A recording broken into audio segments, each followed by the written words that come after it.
जय हिंद दर्शकों को बहुत बहुत स्वागत है आप सभी का। आप देख रहे हैं लोकनायक समाचार। मैं हूं आपका होस्ट और दोस्त वासिल खान अलिफ। इस वक्त हम मौजूद हैं कारवाने गंगो के इस कार्यालय पर। यहां पर इस संस्था का जन्म हुआ। आज हमारे साथ मौजूद हैं इसके जनक मान हुसैन साहब से जानने की कोशिश करेंगे कि कारवाने गंगो की पैदाइश के क्या कारण रहे और किस तरह से इसकी पैदाइश हुई।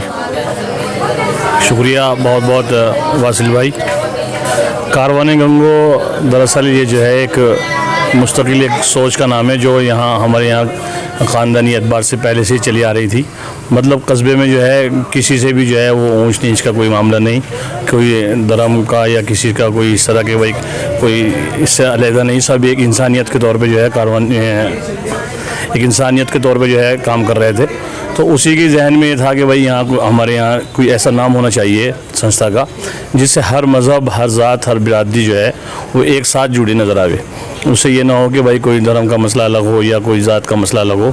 तो इसीलिए कारवाने गंगो नाम रखा गया। अब कारवाने गंगो का मतलब क्या है? कारवाने गंगो तो यही कि इसमें गंगों में सारे के सारे सब के सब जितने भी रहने वाले लोग हैं वो सब इसमें आ गए।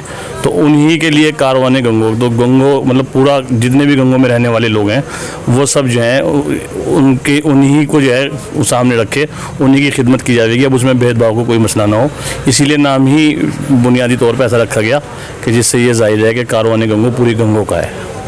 मैं अकेला ही चला था जानिबे मंजिल मगर लोग मिलते गए और कारवा बनता गया।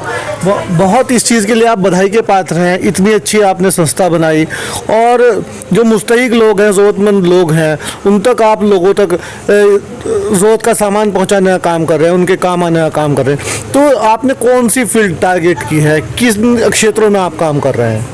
हाँ, वैसे तो हमारे जहन में और बहुत सारी ये भी चीज़ें हैं, लेकिन फ़िलहाल हम जिस पे ज़्यादा काम कर रहे हैं, एक तो ये कि मुस्तकिल बहुत जो जिन जगहों पर जिन घरों में ऐसा है कि खाने वाला कोई, खाना बनाने वाला कोई नहीं है, खाना को पैसे कमाने वाला कोई नहीं है, ज़िम्मेदार कोई नहीं है, तो उन घरों को हमने बिल्कुल पूरा एकदम चुन के उन पर ध्यान लगाया। और अब माशाल्लाह से ऐसे काफ़ी घरों में हम रोज़ाना खाना पहुंचा रहे हैं। किचन हमने बनाया फ्री किचन के नाम से, कारवाने गंगो का फ्री किचन, उसके नाम से हमने फ्री किचन बनाया। दोपहर में खाना खुद बनवा रहे हैं, चावल बनवा रहे हैं, वो उन घरों में भेजते हैं। और शाम में रोटी अलग अलग, उसमें कभी सब्ज़ी, कभी दाल, कभी छोले, अलग अलग चीज़ें उसमें जो है वो बना के हम उन घरों में भेज रहे हैं जहाँ इतनी सख्त ज़रूरत है कि कोई कमाने वाला नहीं है, बीमार है या उनका कोई ज़िम्मेदार नहीं है, या उम्र 70-75 साल हो गई, अब खाना भी नहीं बना सकती।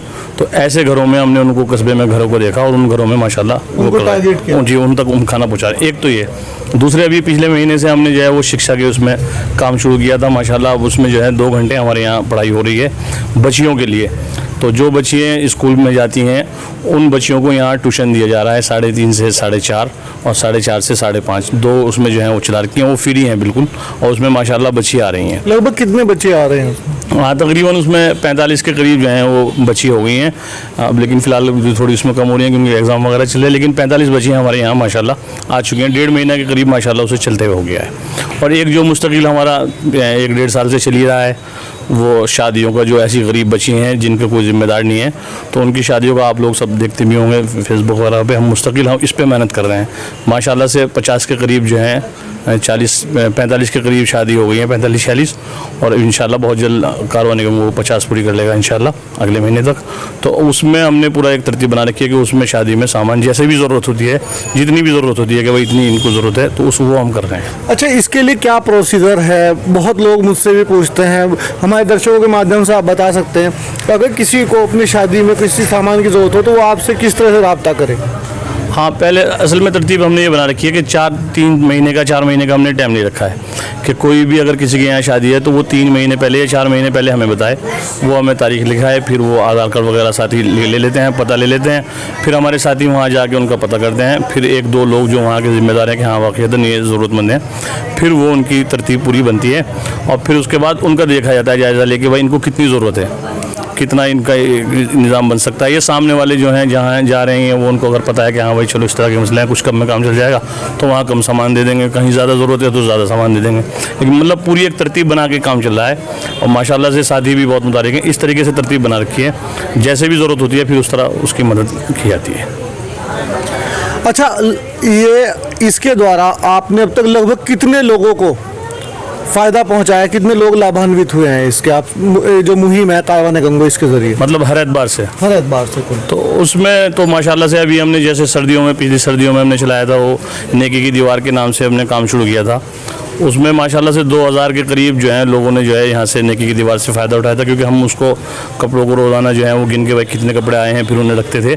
2 नेकी की दीवार हमने चलाई थी, एक यहीं कोटले में चली थी और एक गुलाम ओलिया में। गुलाम ओलिया में थोड़ा कम दिन चली थी, लेकिन यहाँ कोटले में माशाल्लाह पूरे 100 दिन चली थी। 102 या 3 दिन तक हमने मुस्तकिल पूरी सर्दी उसका वो रखा था नज़म बना के, तो लोग। तो इस बार सर्दी आ गई, हाँ इंशाल्लाह फिर वही नेकी की दीवार इंशाल्लाह शुरू करेंगे। तो उसमें 2000 लोगों के करीब तकरीबन फ़ायदा हुआ था, और उसकी भी तैयारी अब कारवानी गंगो ने शुरू कर दी है, कपड़े तैयार कर लिए हैं, इंशाल्लाह वो नेकी की दीवार शुरू करेंगे। अच्छा, लगभग कितना खर्चा अब तक ये संस्था को, कितना समय हो गया कभी इसका बुनियाद रखी गई, और अब तक लगभग कितना खर्चा आ चुका है इस संस्था में? कारवाने गंगो को तो 3 साल अभी मुकम्मल ही हुए हैं। 14 अक्टूबर को 3 साल पूरे किए थे, स्थापना दिवस हम सब साथियों ने मनाया ही था। तो लेकिन ख़र्चे का मसला ये है कि माशाल्लाह से साथियों ने जो, क्योंकि ज़्यादा हमारा बड़ा नज़म नहीं है, जो हमारे साथ अहबाब दोस्त वगैरह जो बैठने वाले हैं सब उन्हीं की तरतीब से अल्लाह का शुक्र हो रहा है। तो तकरीबन हमने पूरा बजट बनाया भी था। अभी कल परसों जो हमने सम्मान समारोह किया था उसमें सारे साथियों ने वो सब सुनाया भी था, बताया भी था। तो तकरीबन वो 8 लाख के आसपास हमारा ख़र्चा हो गया है, और जिसमें 4 के आसपास जो हैं वो शादियों ही में खर्च हुआ है। कुछ हमारे पे उसमें उधार भी है, जो हमारे साथी लगे हुए हैं माशाल्लाह वो बेचारे हमें दे भी देते हैं। कोई सरकारी मदद या कोई किसी और तरह की इस तरह की मदद आपको मिली? नहीं सरकारी कोई, हाँ बस ये है कि रजिस्टर्ड हमने करा ली थी, लेकिन सरकारी कोई नहीं। साथी ही खुद ही अपना जमा कर लेते हैं, दोस्त साथी भी, ये नहीं कि बहुत ज़्यादा एक पूरा वो चला रखा है। जो हमारे दोस्त हैं, साथ रहने वाले हैं और अपने करीबी हैं, उनसे हमने सब करके माशाल्लाह तरतीब बना के रखते हैं। पहले ही जो मैं बता रहा हूँ कि 3 महीने का हम निज़ाम बना रखते हैं शादी का, तो मालूम ही रहता है कि भाई इतना खर्चा होना है, उस हिसाब से फिर वो आपस में ही उसको करके कर लेते हैं माशाल्लाह जी। अच्छा, भविष्य को लेकर भविष्य में क्या योजनाएं हैं कारवाने गंगो की? क्या आप किस तरह देखना चाहते हैं? आज से 3 साल आपने मुकम्मल कर लिए, अब 3 साल बाद आप संस्था को कहाँ देखते हैं? क्या क्या होना चाहिए गंगो के अंदर? हाँ जी, ये तो देखो बड़ी ज़रूरतें हैं बहुत सारी चीज़ों की। एक तो बिल्कुल सख्त ज़रूरत जो है वो हमारे यहाँ एक बहुत अच्छा हॉस्पिटल बने गरीब लोगों के लिए, जहाँ बिल्कुल फ्री सेवा हो। तो हमारी नज़र बिल्कुल इस पे है। तो मेडिकल पे पूरा हम ये सोच रहे हैं कि पहले तो आपने तो मेडिकल कैंप भी लगाए हैं पहले? जी माशाल्लाह, कहीं मेडिकल कैंप भी हमने लगाए हैं, कहीं बहुत उससे बड़ा फ़ायदा हुआ। लेकिन अब मेरी कहीं हमारी जो डॉक्टर्स की टीम भी है और वैसे भी हम सब सोच रहे हैं कस्बों के महलों के एतबार से हम हर महल्ले में इंशाल्लाह बहुत जल्दी, हमारा बहुत दिन से चल रहा है, हर महल्ले में जो है एक मोहल्ला क्लिनिक जैसा है ही वो, उसी हिसाब से कुछ इस तरह बना के कारवाने गंगो मोहल्ला क्लिनिक के नाम से वो इंशाल्लाह 8-10 हम बनाने की सोच रहे हैं। उसके बाद फिर एक जहन में कि भाई हॉस्पिटल बना लें, और एक कोई शिक्षा के उस मामले में कि भाई एक जो है स्कूल ऐसा हो जाए जो फ्री, जिसमें जो है बच्चों को पढ़ाया जाए, और उसको फिर ये सारी फ़िलहाल सोच हैं।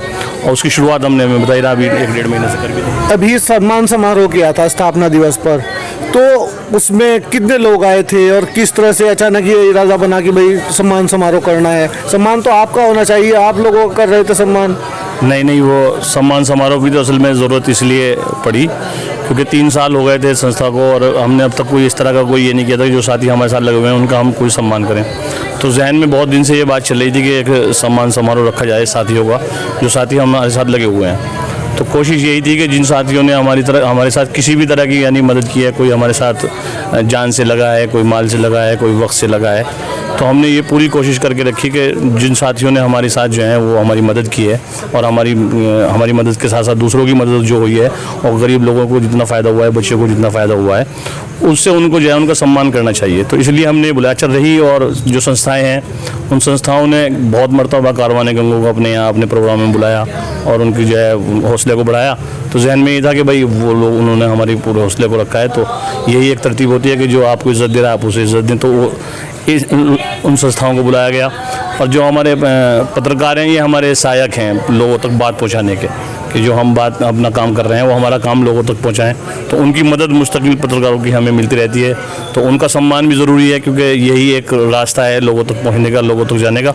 तो उन लोगों को हमने जो है उसमें इन्वाइट किया था, और ये चल रहा है। अच्छा, लोकनायक समाचार के दर्शकों को, आप हमारे दर्शकों को क्या संदेश देना चाहेंगे हमारे चैनल के माध्यम से? बस यही है जी संदेश तो कि अपने अंदर जो है वो इतना दर्द जो है वो पैदा करें कि लोगों की जो तकलीफ़ें हैं उनको तकलीफ़ों को अपनी तकलीफ़ें समझकर लोगों के काम आवें, तो उससे कई फ़ायदे होने हैं। एक फ़ायदा तो ये है कि अपनी तकलीफ़ें जो हैं वो कम हो जाएंगी खुद ब खुद, और दूसरी ये है कि इंसानियत का जो असली जो मज़ा है वो दूसरों की सेवा करने ही में है। अब मैं तो जहाँ तक अपनी ही बात बता सकता हूँ कि जितना सुकून आज ही की, मैं अभी की बात बता दूँ, 1-1.5 घंटा पहले की, एक बीमार हैं, एक बेचारे भाई, उनके माँ बाप उनके हैं नहीं, बहन अकेली है, भाई था एक जिम्मेदार, वही बीमार, और वो सफदरजंग हॉस्पिटल में है। उनका मेरे पास फ़ोन आया कि जी इस तरह तरतीब बनानी है। साथियों को मालूम भी है कि साथियों से जिनसे मैंने बात की वहाँ उनकी माशाल्लाह से तकरीबन मदद हो ही गई है लंचा, और इंशाल्लाह वो निज़ाम बन जाएगा। तो उसके बाद जो उस बहन ने, छोटी बहन ने बेचारी ने दुआएं दी हैं, और उसके बाद जो उसको सुकून मिला है, उसके सुकून के बाद से जब से मुझे जितना सुकून है वो मैं मतलब अल्फाज ही नहीं है कि कैसे जो है एकदम से सुकून सा महसूस हुआ जब उसने उसकी बेचैनी सारी सुनी और फिर वो उसका मसला हल हुआ। तो माशाल्लाह से जो है वो एक अजीब ही सुकून मिलता है। तो बस संदेश तो यही है कि दूसरों के दर्द को जो है वो अपना दर्द समझें, तो अपना दर्द जो है इंशाल्लाह खुद ब खुद जो है वो ख़त्म हो जाए। तो ये थे हमारे साथ सैयद सलमान हुसैन। मिटा दे अपनी हस्ती को अगर कुछ मर्तबा चाहे कि दाना खाक में मिलकर गुले गुलजार होता है। इस पैटर्न पर ये काम कर रहे हैं, अपने आप को बहुत सादगी से रखते हुए ज़मीनी स्तर से जुड़े हुए हैं सैयद सलमान हुसैन। अपने दर्शकों से भी मैं ये अपील करना चाहूँगा कि आप लोग जहाँ रहें, जिस भी जगह रहें, वहाँ अपने आसपास के लोगों को देखते रहें, उनकी मदद करते रहें। जो बात अभी सैयद साहब ने कही कि आप कहीं भी रहें लेकिन लोगों तक फ़ायदा पहुंचाते रहें, वो लोग आपकी ओर देखते हैं, बहुत उम्मीदों से देखते हैं। तो ये आप पर भी फ़र्ज़ बनता है, ये आपकी ज़िम्मेदारी बनती है कि समाज के निचले तबके को, पिछड़े तबके की आप मदद करते रहें। बने रहिए हमारे साथ, हमारे चैनल को देखते रहिए, लाइक कीजिए, सब्सक्राइब कीजिए और ज़्यादा से ज़्यादा इस वीडियो को शेयर कीजिए। और सैयद सलमान हुसैन साहब की संस्था कारवाने गंगों से जुड़ने का काम कीजिए और लोगों तक ज़्यादा से ज़्यादा फैज़ पहुँचाने का काम कीजिए। जय हिंद।